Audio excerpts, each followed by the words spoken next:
Welcome to DTV. I'm joined with Jade Rawlings in the lead up to the round 9 clash. And Jade, has been another big week at the club, plenty of scrutiny. First of all, what's it like at the moment from an assistant coach point of view?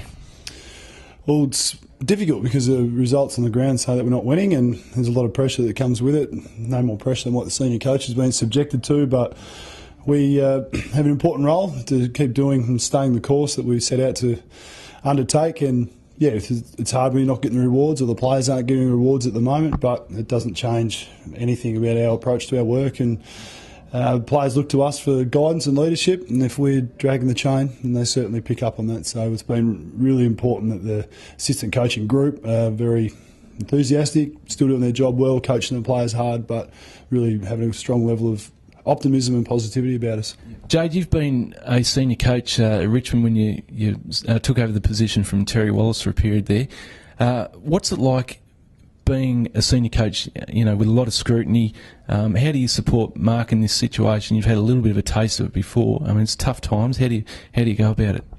And my situation was significantly different to Mark, because as a caretaker, it's a bit more of a free hit that people don't expect results probably as much because of the circumstances in which he got there. So from an experience point of view, I've sat in the chair, but the best way we can support him is to do our jobs properly. And yeah, we talked to him about how he's tracking and all that, and he's a very balanced guy. Like, he's a strong family man. He likes having a laugh and socialising with us, but he's very serious about his job, and we make sure we do our job to uphold our obligations. That's the best way of supporting him. But it is very difficult to continually pick up the paper and see our club being attacked, and Mark in particular, who's our leader and a personal friend, to see the way he's been attacked has been really upsetting.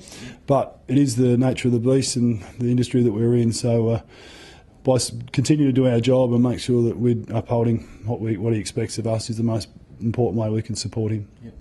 And what's it been like since, big defeat on the weekend, 101 points? What's it been like, amongst the playing group, and just how are they feeling entering another big game this week?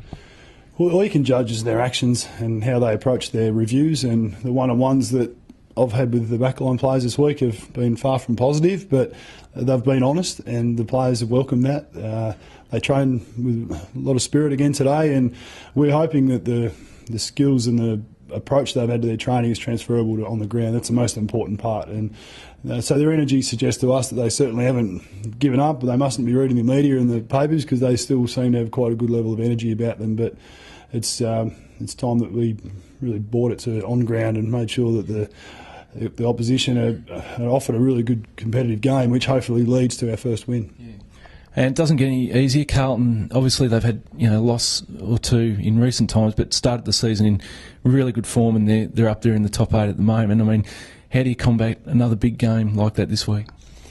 Well, we've watched Carlton a fair bit this season, and well aware of what they are capable of. They're clearly a very talented team, and only 3 weeks ago I think they were flagged favourites. So they've been hit with injury with Murphy, but they've got quite a good level of depth in their club, so someone else would come in and be able to perform a good role for them. The jobs haven't got any easier for us as far as the opposition. We've had West Coast and West Coast, Sydney and Sydney, Geelong at Geelong, at Hawthorn, Richmond, St Kilda. So this is just another challenge. By playing these teams who are in the upper half of the competition, it gives us an absolute clear-cut reality of where we sit. So we welcome the opportunity to play another good team on the MCG, and we certainly look to redeem ourselves for the performance that was put out there on Saturday night. Yep.